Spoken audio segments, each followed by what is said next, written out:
All right. Hello, everyone. Welcome to This Week in Mormons, the Sisters Edition, with your hosts, Ariane Smith and Tiffany Hales. Real life sisters here to share some news. And sisters in the gospel, too. Yes. Well, it is the month of March. It's our time for our weekly or our monthly podcast, yes. I should say, our week for recording. Yep. So, and it was actually just, that's the crazy thing about February is because it has 28 days, unless it's a leap year, like we literally record 30 days later. Yeah. Although we are a little late because you all went on spring break. We did. We went on spring break seeking better weather. There was none to be found. The entire Western United States is under a cloud of suspicion, yes. Or rather snow. Maybe not Tucson. Like, seriously, this is the winter that will not end ever. There was nowhere. We were literally looking at the weather on the weather app, 5 days before we were supposed to leave. We went to St. George thinking it would be good there. Yes. And then we got the devastating news. So I was literally on the weather app looking up different cities in the Western United States. Can we go somewhere else? That I could drive to with like 1 day drive. Yeah. Was it no go? It's not good. So anyway, here we are. Okay, my stake had state conference this weekend. Yes. I have much to report. No, this was we learned a lot. Since yes. Now your stake is extra. We have talked about that numerous times on the podcast. We don't hide that. My stake is extra. They're over the top. Lots of productions, lots of pageantry. But a lot of extra has happened in the last 30 days that we did not know last time we podcasted. We got a new stake president because our stake president got called to be a mission president. Ah. So that happened today, new stake presidency, very exciting. But this is the most exciting thing I have to report. Okay. Before we get to that, we have to pause. Uh-huh. Now, your old stake president, he'd only been in for like 5 years, 6 years. So not 6 years. Not a full 10. And he's going to what? Colorado? Colorado Springs. Now, you may recall there was some point in a podcast, I don't know when it was, maybe it was the first time your stake did the Living Christ, or maybe it was when they did their big Old Testament temple that I said, he's campaigning to be a mission president. Oh, yeah. So I'm just saying, you heard it here first. That's true. Tiffany called it. Although I will say no one in my stake was too surprised, I don't think. Everyone's like, yeah, that sounds right. It's not like he was hiding this. He was not hiding his talents under a bushel. Anyway, but I have 2 things to report about state conference besides getting a new state presidency. Okay. The most exciting of all is we were again given a Zoom link. Oh, Tiffany, I might never go to an in-person state conference again. Like this time you didn't have to. For the rest of my life. You didn't have to qualify for it because didn't last time you had to qualify for it by being sick? A year ago, you could only get the link if you had special circumstances. Okay. And my family got COVID. And that was a special circumstance. I was like, oh my gosh, this is awful. And then I was like, but now we get the link. And when it was over, I was like, worth it. So anyway, then in the fall, we had our next state conference. And in the fall, they gave a link to everybody. And I was like, oh, the link is back. Maybe they got sick of people like sending messages saying, I have COVID, can I have a link? So in the fall, we all got the link. So I was anxiously waiting to see if in the spring we would get the link. Or no link. We got a link. So from my simple observations from friends that live in different states and different stakes, I think we're one of the few that is still giving out a link. You are one of the few because we don't do a link. So I was very happy to watch state conference in my pajamas this morning. Well, you're just warming up for next week for general conference. Yeah, it was like conference pre-show. Oh, okay. Okay, but here's the other thing. Saturday night session, I did not go because my oldest daughter turned 16 and we were out at a restaurant celebrating her birthday. Which I cannot believe she's 16. That blows me away. But one of my good friends listened on the link. She watched it on the link and she sent me a message later and she was like, oh my gosh, guess what happened at evening session of state conference? Okay, well, knowing it's your stake, I wouldn't even want to begin. This is actually not from our stake, from the visiting general authority. She said he is on the committee for the hymn book. Oh. For the new hymn book. Oh. So he gave them juicy gossip. So I am going to spread the juicy gossip hymn here. Hymn book gossip. Because if he said it over the pulpit at a state conference, then I think it's fair game. This is fair game. So you're all welcome to listen to this juicy gossip.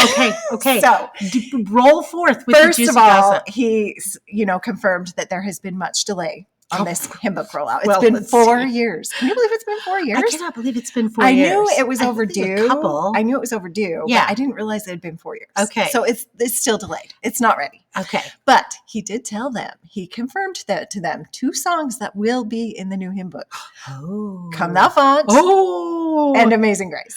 Which there has been much speculation by many members. Will those make the cut? Will they be in the new book? Because everybody wants them. Yes, which is funny. I don't know where Amazing Grace was in the book that preceded the green hymn book, but Come Thou Font was in the hymn book, the navy blue little hymn book that I had as a child growing up. I don't know if you probably don't. The green one came out when I was like in elementary school. Exactly. So I mostly remember remember the green. Yeah. And so, but Come Thou Font got nixed for the green. So it sounds like it's back in rotation again. It's back in. And he had them sing it at the evening session of state conference, and he had them. She didn't pull it up because she wasn't listening fast enough while she was at home listening. He sent them to some secret place on the church app to pull it up, and they pulled it up. So I have not investigated yet. We need to pull up the church app, type it in, see if we can find it. But apparently it's on there. Okay, that's very even though it's not officially in the book yet, it is somewhere hidden on the church app. If I am a ward music person and I want to say, okay, we're going to sing Come Thou Font for a closing song, I can say, everybody get your phones out right here on the app. Maybe. If you can find where it's hidden. Interesting. Very interesting. That's the scoop on the hymn book. We still don't have a release date, I don't believe, but it's in the works. Okay. Well, it's kind of like the Salt Lake Temple. It keeps getting pushed back and back and back and back. Yes. We'll get to that in a minute, folks. So, all right. Well, as for me, it's just been a super busy month. We had our Relief Society birthday dinner. It was a smashing success. Then they made me speak in sacrament meeting, which was. You didn't tell me that. Oh, I didn't tell you I had to speak in sacrament. Today? No. A couple weeks ago. It was last week. I had to speak in sacrament meeting. But I am going to venture into a new area here. Okay. Now, next week is General Conference. When Jeff was the captain of our ship, he always did temple predictions. I don't think we are going to get the temple predictions, the likes of which, we normally get, which is a bit unusual because he used to do an entire podcast, a whole podcast dedicated to on temple predictions, right? And we always would defer the temple stuff to Jeff because he was so good at it. And he was such and he knows what countries, we are very vague on which countries have temples. Yeah. He was really good about keeping track of that. We're pretty good about the U.S. Yeah. You get me outside the U.S. and it's even maybe questionable in the U.S. Anyway, so we always defer to Jeff on that. Well, I have decided that I'm going to make my own temple prediction. Oh, you're crossing into new territory. I am crossing into new territory. I am going to make my own temple prediction here. Okay. Well, first of all, I think that there will probably be more than one new temple announced, but I'm going to make a prediction about one of the new temples You're announced. Just predicting one. I'm just predicting one. Okay. In the Boise Valley here, as you know, we have 2 temples. We have the Boise Temple and we have the Meridian Temple. And we have grown exponentially, especially in the last few years. Right. The Meridian Temple District serves the western half of the state of Idaho and into the eastern part of Oregon. So I think we go over at least as far as La Grande. I don't think we go over as far as Bend. I'm not really sure. But those people over in Eastern Oregon have to travel at least a couple hours to get to the Meridian Temple. So I am predicting that they are going to do a 3rd temple in what we call the Boise Valley. And the Boise Valley is not only like Boise, Nampa, Caldwell, Meridian. It's considered all the way over to the Oregon border. In fact, even into Ontario. That's all kind of one geographic region. I think that they are going to put a temple in Payette, Idaho. And here's why I think they are going to put a temple in Payette, Idaho. Because they need a temple that's going to serve those saints in Eastern Oregon. And they don't want to do it in Oregon because there's way too many regulations in Oregon. So I think they want to build it right across the river in Payette to serve those people that live in Payette and Eastern Oregon. And I think they will call it the Payette River Temple. I think it will be a small little temple like Burley, but I'm like, if Burley can get a temple and it is literally 20 minutes from Twin Falls and an hour from Pocatello, we're going to get a 3rd temple. Well, that's what I was going to say. If you had predicted this 4 or 5 years ago before they announced Burley, I'd been like, you're crazy. Payette is tiny little town. They're not getting a temple. Yeah. But now that we know Burley is, I'm like, well, It could be possible. So that's my prediction, folks. Pay at River Temple. Okay. We'll see in a week. I can't wait if I know what I'm talking right. about. I cannot wait to see if you're right. This will be interesting. All right. Well, we should delve into some news. We didn't have any hosts last week, so the podcast didn't get recorded last week. So we have mountains of news. So we better start plowing through our mountains of news. We'll try to be zippy. Okay.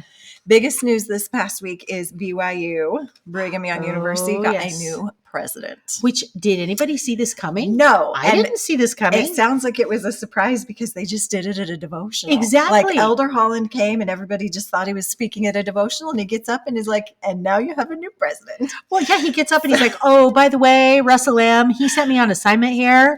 And so I got a little business to take care of. So let me tell you what my business is. So the outgoing president is Kevin Worthen. He has been in for 9 years.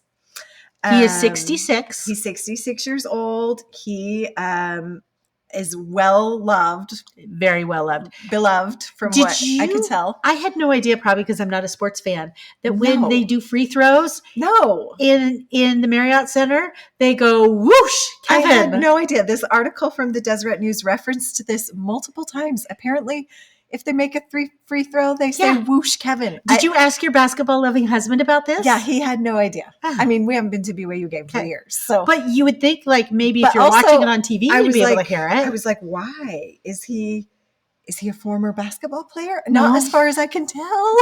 They just love him so much. They just love him at the BYU. That's impressive. Exactly. So anyway, but he has done this article from the Deseret News, talked quite a bit about, what he's done during his time there. The biggest thing, probably his biggest accomplishment, which people will reference forever, is that he got BYU into the Big 12 for sports, which if you are a BYU sports fan, you are over the moon about. And this apparently took a lot of work over lots of years and negotiations and finagling, and he did it. And that starts July 1st, and he's not even going to be the president. He's like, okay, that's what I here thought. You go. I was like, that's so sad. Although maybe he'll enjoy it more that's true. Be a fan. Exactly. Although, doesn't have the pressure. Is he still going to get good tickets? I hope so. I would assume as a former president, you probably get good those tickets. Box seats. Yeah. Anyway, he had to put up with a lot during his tenure. This article reminded me of like several of the obstacles that he's had during his time at BYU and things that he's done. And as I read through it, I was just like, oh gosh, the poor new guy. I just think this would be one of the hardest jobs in the church. Yeah. Because you are balancing academics with religion. Mm-hmm. You are trying to please the student body, the parents, the alumni, the faculty, and you're trying to please the first presidency. It's got to be like herding cats. That is a lot of people that are wanting different things from you and putting pressure on you. Anyway, this article kind of went through some of the different things. He's dealt with a lot of LGBTQ issues in his time there and how to balance those and support the students and listen to the students, but also, do what the brethren want. That's been a challenge. He has also had the challenge of race relations while he's been there, and he has set up a committee. He did set up a committee a couple of years ago on race relations to really evaluate BYU and what they could do better. And this committee came up with like 25, bullet points of things BYU could change. And actually heading this committee was the new guy that is taking his place. Now remind me, what is the new guy's name? I know is Shane Reese. Okay. And hasn't he been like an academic vice president or something like that? He's been a vice president. Okay. He's taught at BYU for years and years. He got both of his degrees at BYU. So he's homegrown. Yeah. Yeah. And he's a statistics professor. Well, I did not love my statistics class at BYU. It was not from him. I don't know. I liked my statistics better than college algebra. Oh, I didn't take that. See, if you had to take college algebra, you would have thought statistics was like a walk in the park. Well, I had to take statistics twice. Oh, so. Oops. Anyway, so yeah, and then also while he was there, he also set up a committee similar to the one on race relations to really evaluate the sexual assault situation at BYU. And this was after it came out, several years ago that women who had been sexually assaulted were then facing honor code violations. And he really, tried to put an end to that. He also set up a review committee to review the process and make changes. Again, they made, bullet points of this needs to change, this needs to change. So he's really, really tried to implement some big changes that were long overdue. Exactly. So I think that is, again, part of the reason why he's beloved. Because he's done some good things. Well, I have some thoughts on him. What? Well, first of all, when I was at law school at BYU, he was a BYU law school professor at that time. Oh, did you ever have him? I did. I had him for at least one class, and I think I had him for two. The class that I remember that I had him for was state and local government. And he was seriously like the best professor I had in law school. Really? He was he just was down to earth. He wasn't, so many of the law school professors are just arrogant. I'm sorry, they are. Because you can't be a law school professor unless you were top in your class at law school. And if you're top in your class at law school, you're pretty smart. You're just like, I don't know if I could deal with the riffraff. Anyway, he just was really down to earth, and I really enjoyed his class, and he was a great professor. So, I mean, there was a part of me when he became I think he maybe started out as a vice president first, because I think he was a vice president under Merrill Bateman before he then became the president, or maybe it was under Samuelson. Yeah. I think it was under Samuelson. And I was sad to see the law school leave him, or him leave the law school, I should say. But I also knew what his talents were. And also during that time, he was an area authority. So I think it is really curious. His tenure as BYU president ends at the end of April. The new guy starts May 1st. We have conference coming up. What will they give him to do? Going to get an assignment? I'm sure he will, right? Because he's 66. He's not. I mean, he's young. He's still young enough to go do some work. From everything I know, he's still in very good health. And so, are they going to give him an assignment, or are they going to put him out to pasture? Now, President or Elder Holland said in the article, well, we hope you return to the law school and teach, which I'm sure the law school would love to have him back. So it will be really interesting to see what he does post BYU president. That will be interesting. So okay, so the new guy, the Deseret News also released an article on the new guy, Shane Reese, as we mentioned, statistics professor. He has a doctorate. He's been at BYU for a long time. He actually, early on in his career, gave up a job. He had an offer with the Philadelphia Eagles in the NFL. He did. In fact, what's really funny in the article is at that time, Andy Reid, who coaches Kansas City, was coaching at Philadelphia, and called him up, and he picked up the phone like, this is Andy Reid. And he didn't believe it, and he hung up on him. Anyway, he turned it down to stay at BYU and work, which is like, I mean, well, mind-blowing. The other thing that I really liked about the article too is he started as a freshman in '89. And when he started as a freshman, he wasn't sure he belonged at BYU. So he calls up his home bishop, who is a gentleman by the name of Clyde Worthen. Right. Interesting last name. Brother to Kevin, right? Brother to Kevin. And Clyde said, I want you to go over to the law school. I want you to hunt down my brother Kevin, and I want you to have a little chat with my brother Kevin.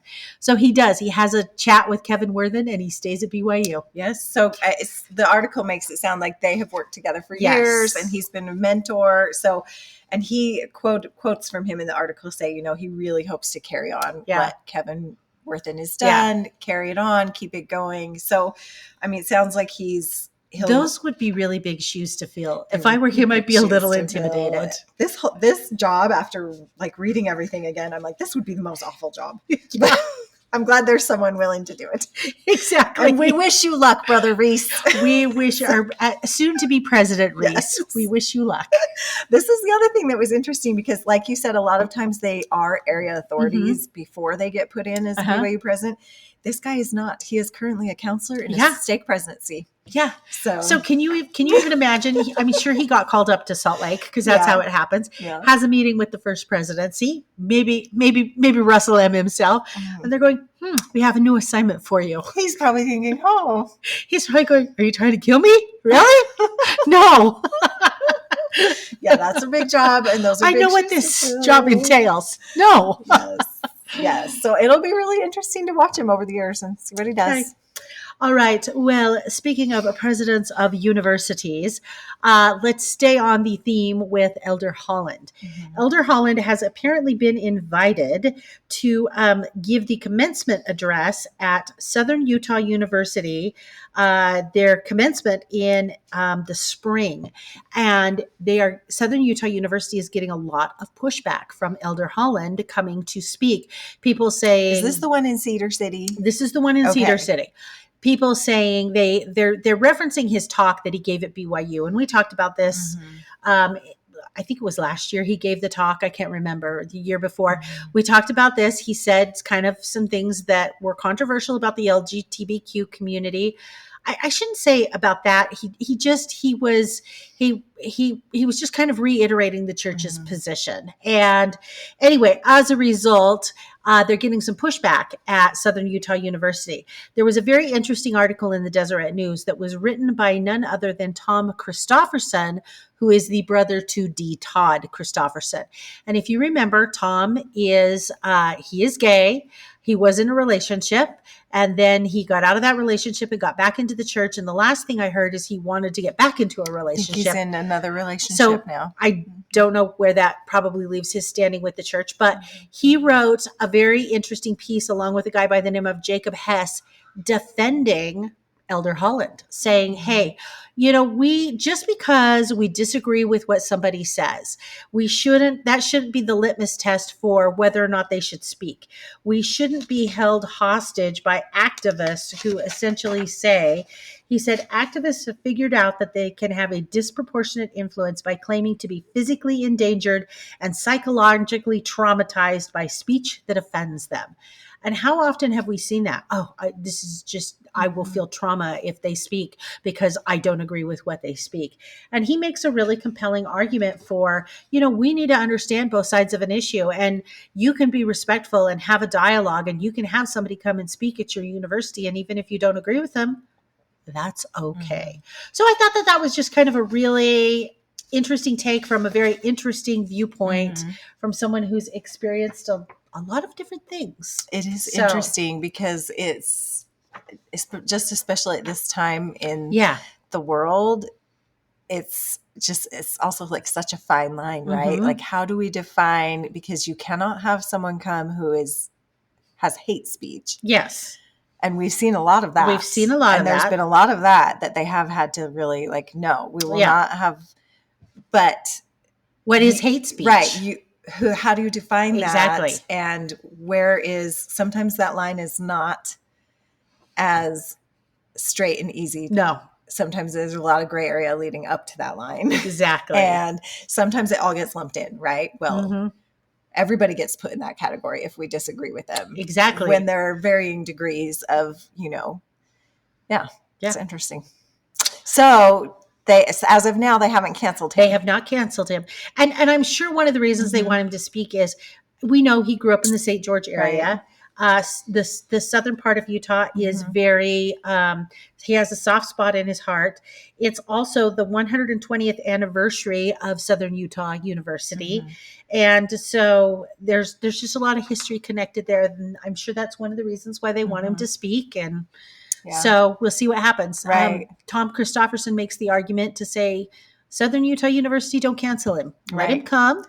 Which it makes sense. I mean, this has been an issue for years. Yeah. I mean, half of the people at different college commencements are, people are. Yeah. So this is not new. There's always going to be someone that is not interested in hearing. Really, the only person we could probably all agree on is Dolly Parton. Can we have Dolly Parton speak at everybody's college commencement? I think you're right. I think she might be the only one that no one would boycott or picket. Yeah. Although there might still be some Dolly haters. Yeah, I don't even think she's safe. I don't know. Most everybody I know loves the Dolly, so I don't know. Oh, that's funny. All right, moving on. What are we on now? Oh, the temple. We referenced this earlier when we were talking about temples, predictions, and the hymn book delay. Once again, the church has released a statement saying that there is another delay for the Salt Lake Temple. It's been pushed. I think originally it was 2024, then it was delayed to 2025. Now the project is estimated to be done in 2026. Yes. So they're making progress, but it's just a lot slower than they thought it would be. And if you watch the video, I think it was a couple months ago when we podcasted, where the church released the video on what they are doing to make it earthquake proof and all of the structural engineering. If you watch that video, you will not be shocked. You will be like, oh, no wonder this is going to take a little longer than they thought. But the other thing too is every time they dig up something, they're like, oh, we ought to fix that over there. Right. Well, as long as we got the equipment out, maybe we could adjust that over there. Right. So they do keep adding things and adding projects. I mean, it makes sense. Yeah, as long as you've got it closed and torn up. If you're in there, you might as well do it all. We don't want to have to do this again in 10 years. Do a complete overhaul. Or 20 years. But it will be. Now we should start taking predictions on how long will the Salt Lake Temple open house go on. I think they have to have a minimum of 3 to 4 months of an open house, if not longer, to accommodate everyone who's going to want, because everyone in the state of Utah is going to want to go. Everyone in Idaho is going to want to go. Yeah. Everyone in Arizona is going to want to go. I mean, it's right in the middle of the Mormon Belt. Right. Well, when we were in St. George last weekend, the sister missionary at the Brigham Young House was talking about the St. George Temple, which is still closed for renovations. That one is also been slightly delayed. But she was saying that they just got word that their temple open house is going to be extended. Like, it's going to be really, they're going to do it for a long time. I think those pioneer temples that they're redoing, they're really going to make those open houses. Maybe it's going to be like a 6-month open house. Wouldn't that be crazy? That would be crazy. But it would make sense. Can you imagine staffing a 6-month? I can't imagine staffing. You'd have to like call people on missions. You'd have to call senior couples on missions for 6 months to staff an open house. Because I know for me, I mean, it's a 5-hour drive to Salt Lake. I'm going to go down to Salt Lake and I'm going to the open house. I would definitely want to take my kids to that. It's just such an iconic temple, and to be that close to it, I would want my kids to see it. I've only been in it once in my whole life. Me too. For a wedding. I was only in the baptistry. I haven't even been above ground. Yes.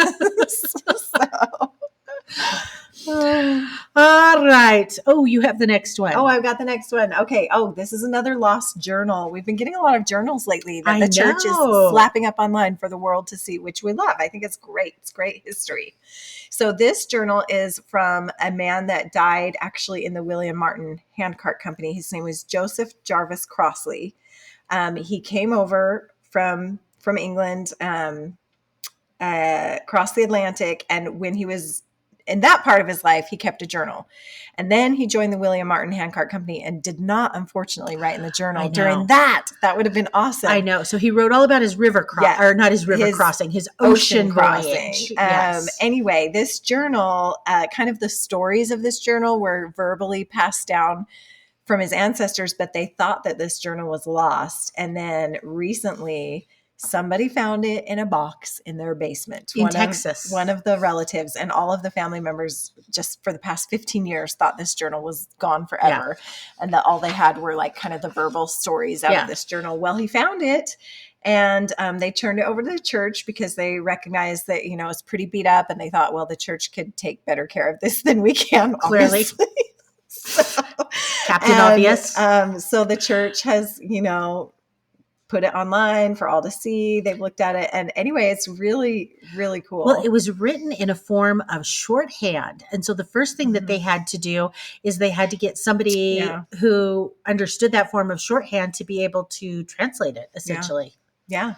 Anyway, really cool. And it makes me just think, oh my gosh, what other journals and are floating around family history things are out there that we just haven't discovered yet. Exactly. Which brings me to my next story in the section that we're going to call heartbreaking news, because our next section is going to be pop culture news.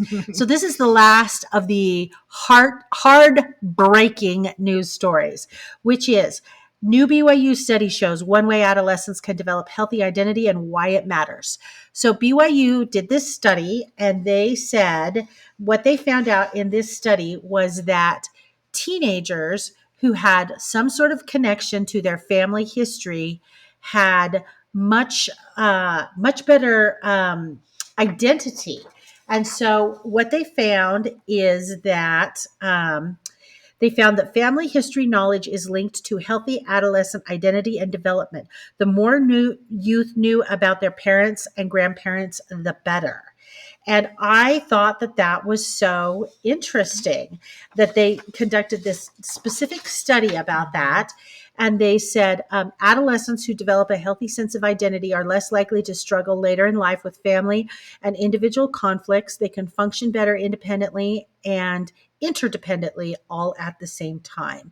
And so I just thought, wow, that is so fascinating. And I was thinking about this tonight when I was driving over to your house, because we have journals from our grandparents. And I love going back and reading those journals from our grandparents. I know my kids do too. Yeah, I have not done a very good job journal keeping. And I'm like, I need to do a better job, because I was thinking to myself, what about my grandchildren? My grandchildren someday, for whatever reason, may be interested in my life. I'm not really sure why, but I guess I got Facebook for them. I know. Well, you know what I do?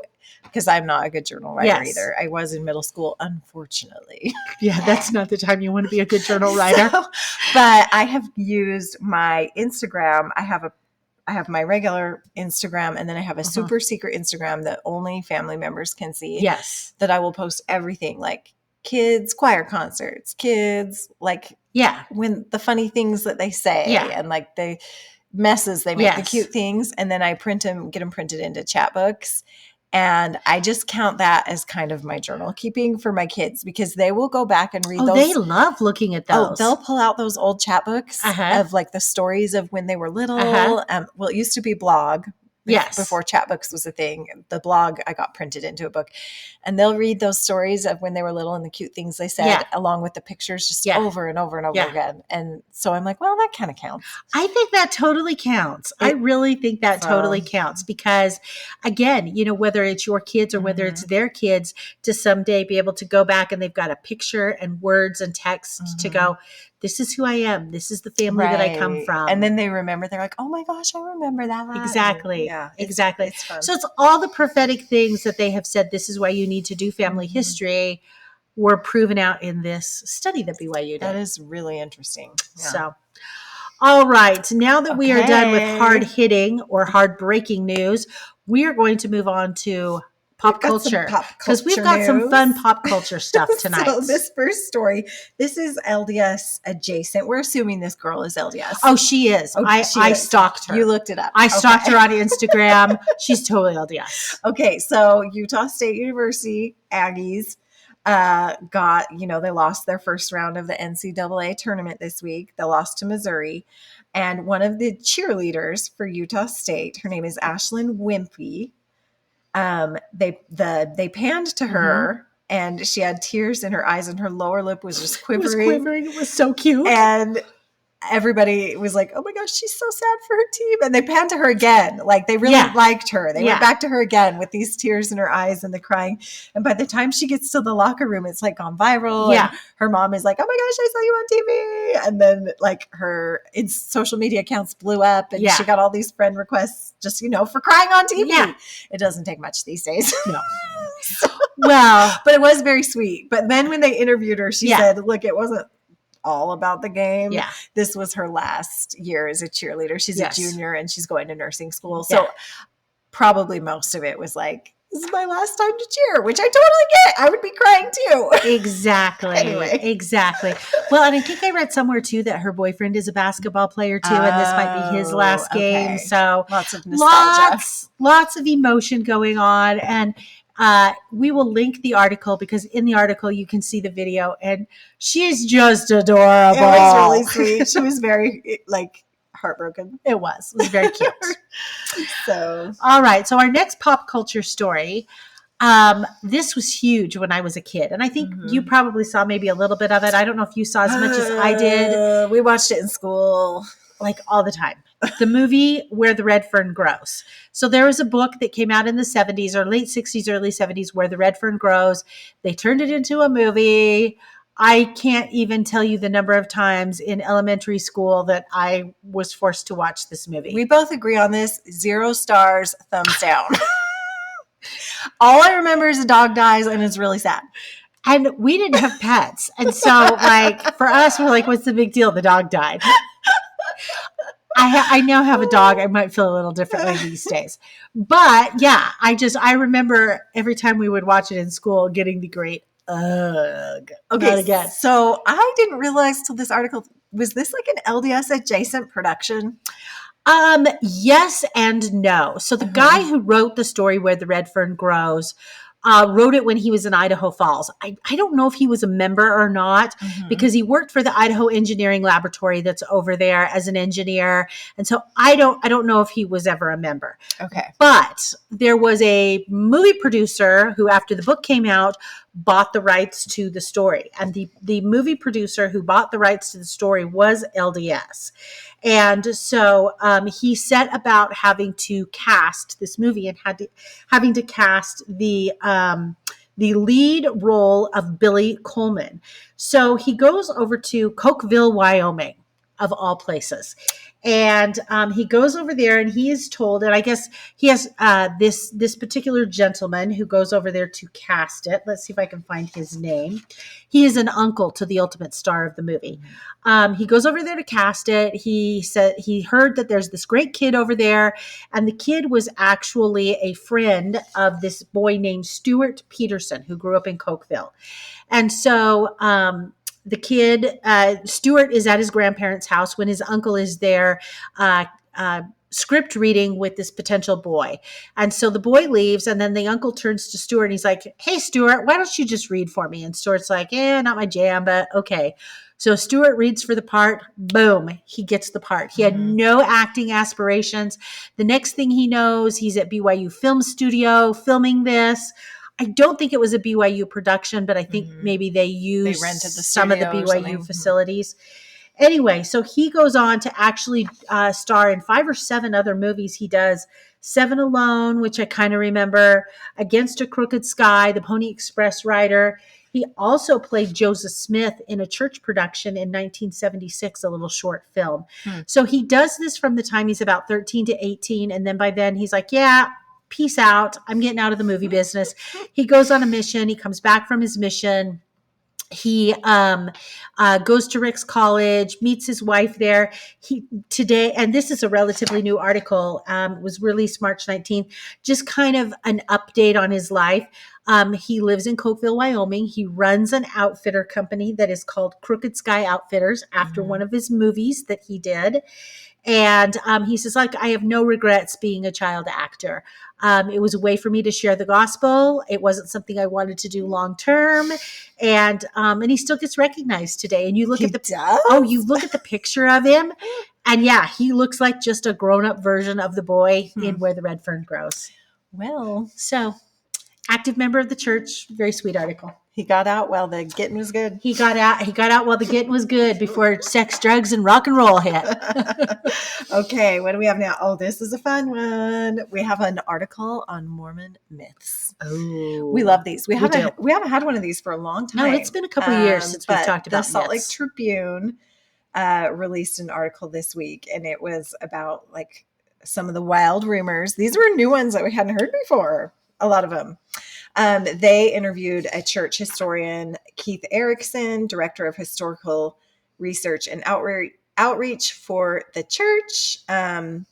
They quoted him quite a bit in this article, debunking some of these myths. Okay, so a couple of the myths. I love a good myth. Elvis. Fake promoting rumor. Have we heard of Elvis myths before? I think we've heard an Elvis myth. I think we've heard this one before. There are 2 Elvis myths that he confirmed one, denied the other. Okay. First one is that a Book of Mormon donated to the church contained handwritten comments by Presley in the Book of Mormon, that it was Elvis's Book of Mormon and that he handwrote some stuff. That was debunked. Not true. Probably not likely. The other one that they did confirm was true, that Elvis bore his testimony of Jesus to a Latter-day Saint seminary class. Can you imagine Elvis just showing up in your seminary class? This one, they said, actually really happened. There are firsthand accounts. So I don't know how did this happen? It was in Pasadena, California. He was somehow connected to somebody there that went to the seminary class and was invited to speak to the class. He came to the class. He said, I love Jesus. I worship and follow his teachings. And for you to do this at a young age is so important. Anyway, bears his testimony to the seminary class. They joke about how attendance for the rest of the year was through the roof because everybody was hoping Elvis would come back again. So that really happened. But the Book of Mormon with his handwriting is likely not his. Let's see. The church historian guy told some wild missionary stories. They talked about how a lot of these myths go around with missionaries because missionaries are excellent storytellers. And what else are you going to do but embellish stories? Super geek out on LDS myths. Like, this is their jam. Yeah. So, faith promoting rumors. So a couple of these I had never heard before. Apparently there was one mission story going around that a missionary had broken a bone and had been taken to like a Presbyterian minister who healed him. And then when the mission president found out, the mission president was like, get in here. And the mission president blessed him and like a devil went out of him and like the bone broke again. I never heard that one. That was good. Yeah. I have no words. Yes. Oh, there's a temple elevator one. This one I had never heard. Apparently I've heard this one. You've heard this one. Yes. I had not heard this one. Apparently there's a myth like long spread through the church that when the Salt Lake Temple was first built, elevators were not invented yet, but Brigham Young left room, left these big holes in the temple, columns, and everybody was like, "What are those for?" And then when elevators were invented, they had a place to put them. But apparently, that's not true. Elevators actually were invented before the Salt Lake Temple was built, and apparently they had electricity. And I think didn't they even say there were elevators in the temple when it was built? Yes, yeah, they had elevators. Yes. Then. So let's see, just lots of like funny missionary tall tales. And then this one I thought was hilarious. There is an elder cook. Yes. Elder Cook. Gene R. Cook. Who's an emeritus general authority. He's no longer a general authority, but apparently one time he ended up on an airplane next to Mick Jagger for a 2.5-hour airplane ride. Now, that part we know is true. That part is true. That part has been confirmed. We don't know about the rest. What happened during that 2.5-hour airplane ride is the source of much speculation and debate. According to some reports, Mick Jagger told him that his music was calculated to drive kids to sex. And he said, it makes me a lot of money. They can choose what they want to do, but this is what our music is for. And apparently Elder Cook like rebuked him and told him to knock it off. Yes. I don't know. It's so funny though. I love a good LDS myth. I do too. Anyway, It was a fun article. Go check it out if you're into some of our wild and quirky myths. All right. I am just going to touch on this briefly. Did you know that there are Swedish Osmonds? No. Apparently there was this family. Louis Harry was just 17 years old when he and his two brothers skyrocketed to international fame when they won the Eurovision Song Contest in 1984. So they became as big over there in Sweden and in Europe as like the Osmonds over here. They would tour and everything. I'd never even heard of them before. The reason this is relevant today is apparently the church is doing an Easter production that is slated to, well, it's on the church's website. You can, as of today, you can go on their YouTube and watch it. But the general audience for this was Europe, and he was hosting this. And so that's why it got brought up that he is the Swedish Osmond. Oh. And the production is called The Redeemer, an Easter celebration. And like I said, supposedly it can be viewed online at the church broadcast webpage or YouTube channel beginning today. Okay, good to know. So, all right, next up, we have a member of the church on American Idol. She's 16 years old. Her name is Paige Ann. Oh, and I want to point out she's from Idaho Falls. She's from Idaho, people. She's from Idaho. So she made it through the initial. She's moving on. Yes. We don't know how far she'll get. She made it to the Hollywood round. So she is 16. American Idol, or David Archuleta, former American Idol. Season 7 winner. Is kind of her mentor. She loves him. She's grown up listening to him, and he has actually given her advice. Like somehow they got connected, and he's been kind of like giving her advice along the way. So that's fun. All right. We'll have to watch and see what she does. Mm-hmm. Okay. Our last pop culture story is entitled Utah, an influencer's modest fashion haven, and talks about Utah being the place where modest fashion originates. It's out of the Deseret News, and it's by our favorite reporter, none other than Hannah Syriac. Oh, it's our cookbook friend. We love you, Hannah. Please come on the podcast with us. We think you would be so fun. Okay, I didn't read this one yet. What did Hannah have to say about Utah Modest? So this is what Hannah had to say about Utah Modest. She said that, first of all, she quotes this song from Provo, Utah Girls, where it talks about big hair, leggings, layered shirts on top. And you remember how when we were all wearing spaghetti strap tank tops over short sleeve shirts in the 90s with skirts and leggings underneath, and our hair was all teased big and everything. Because even though we didn't grow up in Utah, Idaho is just adjacent enough to Utah that it all just bleeds over. So she talks about how Utah, just because of the dress standards and most people in the church being members of the church down there, that it really has bred this whole fashion industry for modest fashion. And that examples of these clothing styles include matching sweatsuits or knee-length flowing floral dresses with bright colors.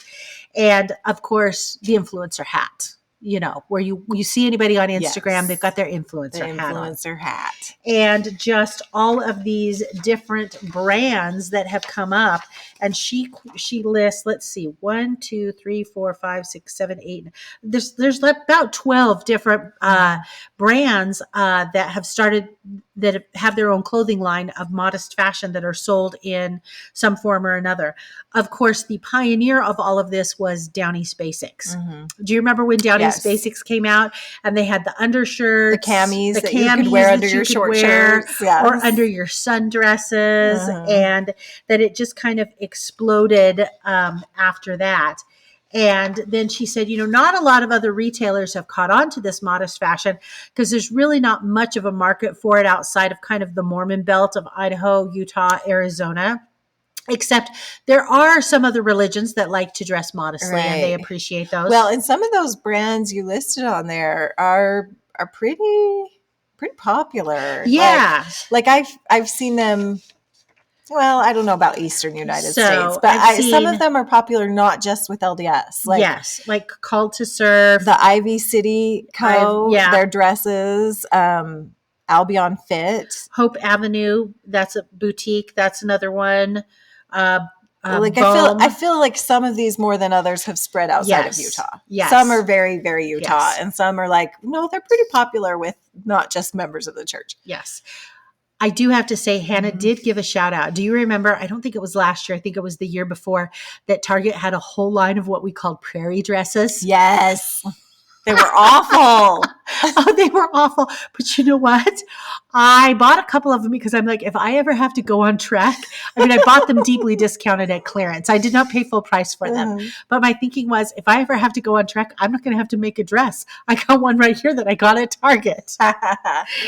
Anyway, and so she just talks about all of that. And then she talks about some influencers. There was one influencer that she talked about, this Noelle Beebe, and I actually follow her on TikTok. So I was familiar with her. And fashion is important to her. She's an active member of the church, and she's always doing OOTDs, which stand for Outfit of the Day. I've never heard of her. And she likes to shop at H&M and Old Navy, but she will buy investment pieces from like Madewell or Anthropologie. And she's always showing how she's styling her clothing that covers her garments. You know, it's all about, hey, you can still look fashionable and still wear your garments. And then there's another one that I need to, that Hannah cites in her article, Kenna McClellan. Now, I haven't heard of any of these. Nicole only has 17,000 followers on TikTok. This Kenna McClellan, who built her platform on lifestyle content and modest fashion, she has 165,000 followers. So I thought, I got to go find her on TikTok and see what she's about. But I mean, it's just kind of an interesting article because it's very true. I mean, you shop in stores in Utah. If you are not from Utah or Idaho or Arizona, and you look at the fashion there and you're like, wow, this looks really different from anywhere else in the country because the demand is there for that. That's true. Anyway, all right. So we have finished our pop culture. I have one story under our Marvelous Members category. And then we have to move on to Mormons behaving badly. Which is unfortunate this month because there's a whole lot and there's only one Marvelous member. Yes. The misbehaving members for Mormons behaving badly, like in the last 30 days, seriously, people, I don't know if it's cabin fever or whatever, but the Mormons behaving badly, they're out of control. They're running amok. They're really running amok. But we've noticed they go in spurts. They do. After doing this for several years. They do. We have downtime. So we have uptime. I'm going to attribute it to cabin fever due to our long and never-ending winter. Yes. But before we get to our Mormons behaving badly, let's talk about this marvelous member. So there is an article. It was on KSL.com. As you know, you just recently traveled through Utah, and I asked you about the snow, and you said they have mountains full of snow. The snow is everywhere down there. There's snow everywhere.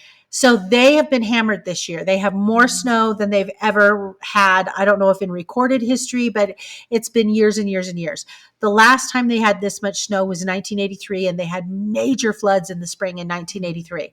So after they had those floods in 1983, they did a couple of things. Salt Lake City did. They improved a bunch of their infrastructure. They're like, okay, we've learned from this flood. This can happen. How can we prevent this in the future? And so while, they've got all this snow, they don't know what spring's going to do. Right now they are working towards, okay, there's a high probability of flooding. So what are we going to do? So before we get to the now, let's go back to 1983. In 1983, J.L. Kirby was 15 years old. Her youth group volunteered to go down to Salt Lake City and fill up sandbags for the flooding. And while she was down there, she met this gentleman by the name of Michael Kirby. Now, her last name wasn't Kirby at the time she met him. I don't know what it was at the time she met him. So you can imagine what happened. They worked side by side. Oh. They worked side by side for a week, and it just blossomed from there. And they eventually ended up marrying.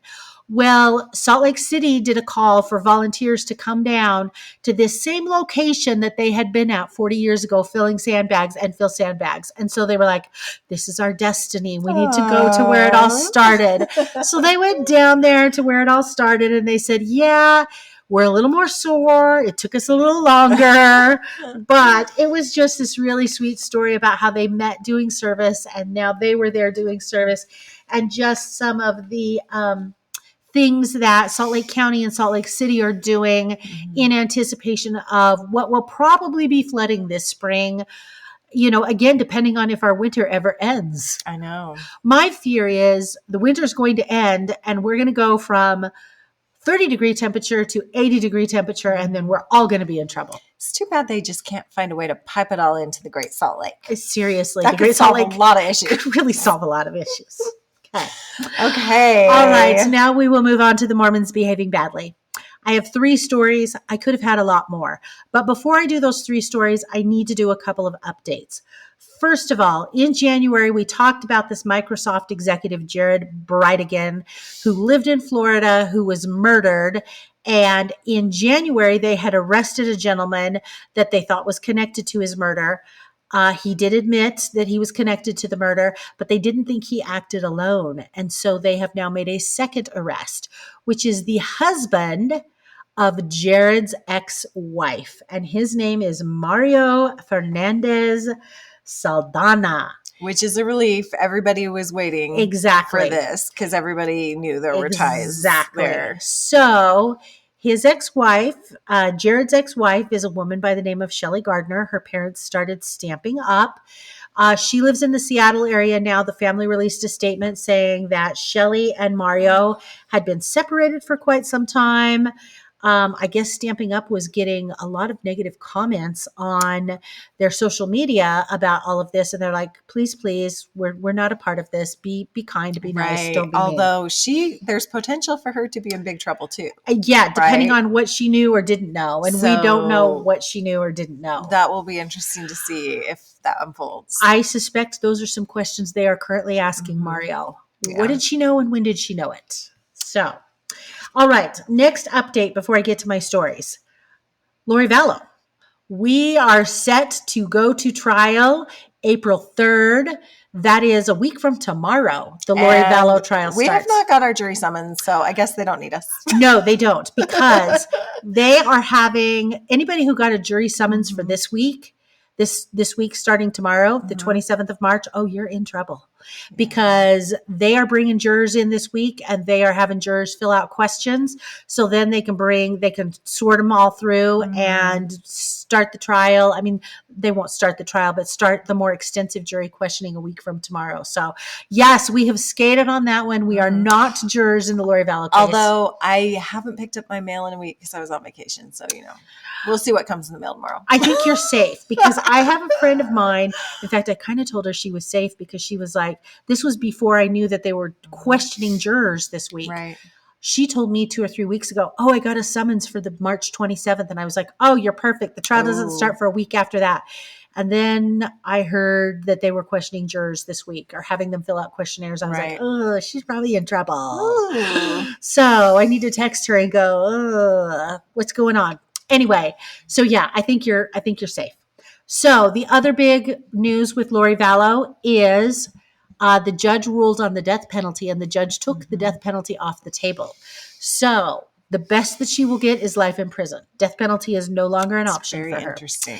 And finally, the judge has released his requirements for if you want to have a seat in the courtroom. This is like super fascinating. I assumed he would have some section for media. Oh no, it's a free for all. So you have to get online at midnight the day before you want to go, and you got to be typing everything in and hoping that you get one of the seats.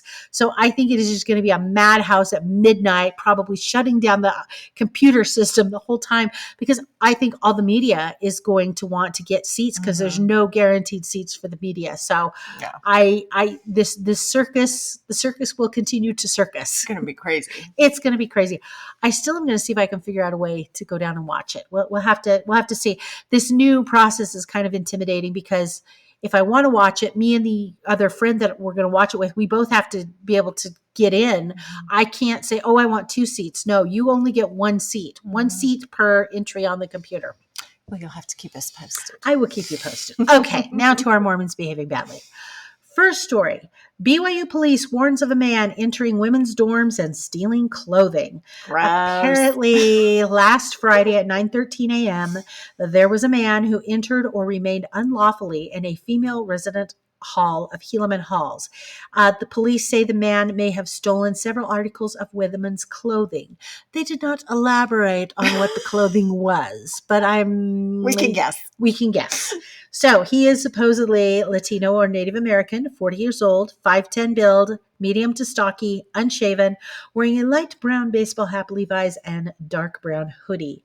So police are saying, be on the lookout for him, girls, and travel in pairs. Yikes. All right. The next one is a polygamist leader that I did not realize was arrested out of Colorado City. He was arrested because he has a number of wives who are minors, and he was transporting them across state lines. Gross. And so his name is Samuel Rappley Bateman, and so he is sitting in jail. So is he in the Warren Jeffs group? Adjacent? I'm assuming somewhat adjacent. He is a self-proclaimed prophet of the fundamentalist LDS Church. He only has 50 followers, but he has 20 wives, 9 of whom are minors between 12 and 16. Ew. Exactly. So what does he do while he's in jail? Well, of course, he has sexually explicit phone calls with his minor wives. Ew, which are all recorded. People. That's what happens when you live off the grid and you don't understand how it works. First of all, you should understand how it works, that it's a recorded line. Second, they tell you it's a recorded line. That's true, they do. This is not a mystery that the line is recorded. Why? Why would you ever go on a recorded line and engage in illegal contacts? I don't get it. This anyway, is actually so gross. It's so gross. Oh. So he has not quite lost all of his phone privileges. Oh, and some of the older wives helped facilitate with the minor wives having these conversations with him. He also threw down some witness intimidation on those phone calls because, again, as long as you're breaking the law, go full bore. So now he's permitted to call his 4 sons, because apparently he likes girls, not boys. So he's permitted to call his 4 sons. He's allowed to make video calls to 6 women, but only one at a time during designated days and times. And he's allowed to send letters, but the letters he sends all have to be reviewed by jail staff before they go out. And he cannot communicate with any of the minors. Okay, so did they take those minors out and like put them into like foster care? That is exactly they probably have their own what kids. they did. Is they went into the custody of the Arizona Department of Child Services on September 14th. That's when he was arrested. So yeah, they are, and of course we don't know what process they're in. Yeah. In terms of foster care, but the minors were at least separated from the group and hopefully get whatever, mental health help and counseling and stuff that they need so that they understand this is not appropriate behavior. Yeah. So, all right. My last Mormon behaving badly. This is a doozy, people. There is a dentist in Colorado. His name is James Tolliver Craig. Now, I have this on good authority because one of my friends in my ward, her sister lives in the same state as him. Up until the time of his arrest, he was apparently the Elders Quorum president. So, what did Mr. Craig get arrested for? Well, first of all, Mr. Craig is a dentist. Mr. Craig thought that our brother Craig, in this case, poisoning his wife with cyanide would be a good idea. No. Yes. Well, he had a little gambling problem. He had a little mistress, and so he needed to get rid of wife number 1 so that he could continue to engage in the affair with the orthodontist from Austin, Texas that he met. Oh, did they have kids? 6. Oh.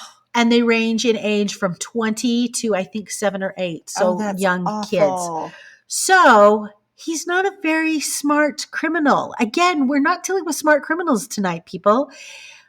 Polygamist does his business on recorded phone calls. This guy on his personal computer is Googling, is arsenic detectable in an autopsy? What poisons can you poison somebody with that aren't detectable in an autopsy? Oh, then he goes about ordering these poisonous items and having them delivered to his house and to his dental office. In fact, he has this potassium cyanide delivered to his dental office. He tells his office manager, hey, I got a package coming. When it comes, don't open it. Well, another individual in the office didn't get that message. She opens the package. She sees that it's potassium cyanide, and she's like, what am I supposed to do with this? So she seals it back up, and she calls somebody who is his business partner, and his business partner was on his way to the hospital because he'd already poisoned his wife with a protein, allegedly. I should say allegedly, poisoned his wife with a protein shake at this point in time, and she's in the hospital. So the business partner is going down there to console him, finds out this information that she might be poisoned. The business partner goes down there and tells the nurse and says, just so you know, she might be poisoned. And so, oh my gosh, the nurse is a mandatory reporter, calls in the cops. Brother Craig realizes his business partner has knocked him off and says, what did you say to the hospital people? But she didn't survive? She didn't survive. Oh, that's awful. So it's very sad. So he ended up arrested and is charged with murder. And anyway, so he did admit that the potassium cyanide, that he ordered that, but he said, oh, Angela asked me to order it because she had been suicidal. Now, this wasn't the first time he'd attempted to poison her. He'd poisoned her on another occasion, allegedly because he wanted to go commit suicide and he didn't want her to find him in the process of committing suicide. Oh my goodness. So, yeah. Oh, that is awful. That's a doozy. I feel this is a Dateline in the making. Probably. Yeah. We got to get these Mormons off of Dateline. We're like a recurring. Seriously. If Keith Morrison hasn't arrived in Colorado by now. Well, and then the kids, like his first court appearance was last week, and several of the kids, presumably the older ones showed up at his court appearance. And I can't even imagine as a kid. I mean, I'm sure, first of all, they're grieving their mother. Right. Well, this is so similar to the Lori Vallow thing. Exactly. Well, what happened with Chad Daybell and his wife. Very true. Yeah. Oh, that's awful. So, yeah. All right. Well, should we move on to happier things like our favorite things? That's kind of a dark note to end on. Yeah, it really is. Sorry. But yeah, we'll do favorite things. Maybe we could share. We could bring it back in. Maybe we can redeem ourselves. Okay, my favorite thing this month is a roll recipe. I'm going to share this because Easter is coming up. I know you talked about rolls on our last. I did. In fact, I had one of our listeners asked me for my roll recipe. Okay, and I sent it to them. And your rolls are amazing. But I have to say, I've found a new contender for the best roll ever recipe. And it's I've talked about her on here before. She's one of my favorite people to follow on Instagram is Betsy's Best Bets. Oh, yes. I follow Betsy. She has a roll recipe she is constantly sharing. And finally, a few weeks ago, I was like, you know what? I'm going to try it. She shares this all the time. It's really, really similar to your recipe, but it has potato flakes in it. Oh. They are so good. Oh. So good. So I will put on our Instagram. Okay. I'll link to Betsy's Instagram page and you can find it there. She has a recipe bubble on her Instagram page where she has all of her recipes. So did your son like them? You know, he is the connoisseur of rolls. Yes. My kids loved them. They're really good. Now, did you make them as regular rolls or knots? Because she does them as knots. I did them as knots. I've never done them as knots. And they were good. And what did you think about that? It was good. They were easy to do. You just twist them up. Okay. Easier than rolling like a crescent roll, easier than that. And I am going to try them conference weekend as a cinnamon roll. Okay. So my recipe, you mix everything together in your KitchenAid, then you let it sit for 2 hours and then you roll them out as rolls and then you let it sit for another hour and a half. Is it similar to that or is it kind of a one-step process? No, how does this work? It's similar. You let them rise for like an hour in the bowl and then you knot them up in the knots, roll them out, cut them, knot them up in the knots. And then you let them sit for just another little bit till they rise a little more. So it's really similar to your recipe. Okay. The only difference is the potato flakes. And it also has a little bit of shortening. Oh. It's like half, I think it has part butter and part shortening. Okay. Anyway, they're very good. I will give them a try and I will tell you if I like them as well or better or less than mine. Okay. Okay. What is your favorite thing this month? So my favorite thing, and maybe this is why I picked the modesty story about fashion, because my favorite thing is a clothing store this month. Oh. So y'all are going to laugh when I tell you this, but bear with me here, okay? H&M. I am loving H&M. I realize I am a 55-year-old woman and I am probably not their target demographic. However, here's why I'm loving H&M. Okay, first of all, the 90s are back for fashion, which I love. And I know you love as well. We were both jamming in the 90s with good fashion. Yes. One of the things about 90s fashion is all sorts of like suit jackets and tailored clothing. And it's been years since I have purchased tailored clothing because for a long time I didn't have an attorney job where I really had to appear in court that frequently. And so I got rid of all of my suits. Well, technically I outgrew all of my suits. And then I just couldn't find suits that fit. And so I just would wear dresses to court. Well, I have been on a health kick for the last 18 months. And so I have really had to redo my closet because not a lot fit anymore. And I'm spending more time in court and I needed more suits. And they have the best business wear right now.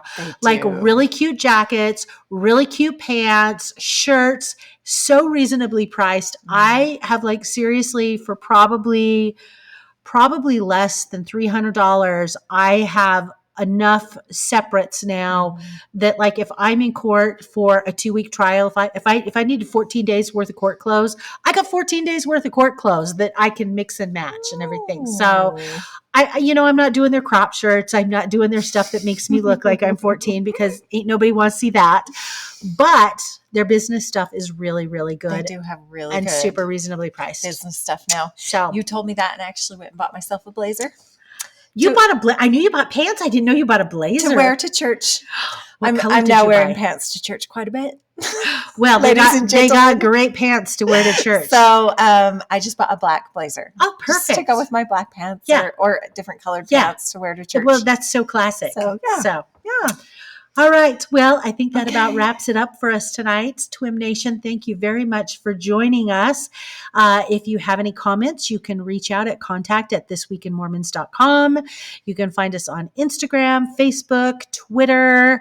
I think we're going to have hopefully some fun stuff going on next week with General Conference. Some conference recaps. And we will see you next time. Okay. Thanks for listening. Good night.